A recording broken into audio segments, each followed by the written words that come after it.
I decided to go directly to the Arab capitals and to make the historic Abraham Accords and essentially reversing the equation, not a peace process that goes inside out, but outside in. And we went directly to these countries and forged these breakthrough peace accords with the United Arab Emirates, with Bahrain, with Morocco, and with Sudan. And we're now trying to expand that in a quantum leap with Saudi Arabia. What does it take to do that with Saudi Arabia, with the Saudi Crown Prince, Mohammed bin Salman? You know, I'm a student of history, and I read a lot of history, and I read that, in the Versailles discussions after World War I, President Woodrow Wilson said, "I believe in open covenants openly arrived at." I have my correction. I believed in open covenants secretly arrived at. So we're not going to advance a Saudi-Israeli peace by having it publicly discussed. And in any case, it's a decision of the Saudis if they want to do it. But there's obviously a mutual interest. So here's my view. If we try to wait for the 2% in order to get to the 98%, we're going to fail, and we have failed. If we go to the 98%, we have a much greater chance of persuading the 2%. You know why?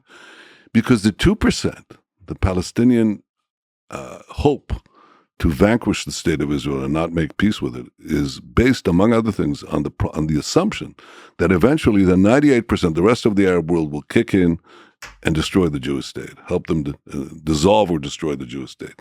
When that hope is taken away, then you begin to have a turn to the realistic solutions of coexistence. By the way, they'll require compromise on the Israeli side too, and I'm perfectly cognizant of that and willing to do that. But I think a realistic compromise will be struck much more readily when the conflict between Israel and the Arab states, the Arab world, is effectively solved.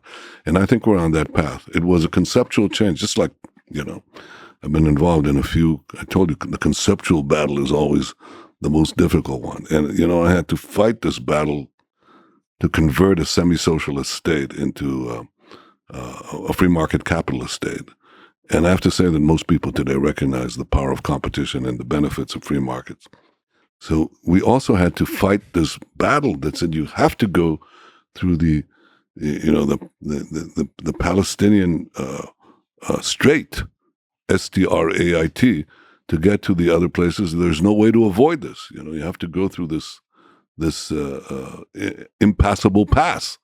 And I think that now people are recognizing that we'll go around it and probably circle back. And that, I think, actually gives hope not only to have an Arab-Israeli peace, but circling back an Israeli-Palestinian peace. And obviously, this is not something that you find in the in the sound bites and so on, but in the popular discussion of the press. But that idea is permeating, and I think it's the right idea because I think it's the only one that will work. So expanding the circle of peace, just to linger on that, requires what? Secretly talking man to man, human to human, to leaders of other nations. And theoretically, you're right. Theoretically. Okay.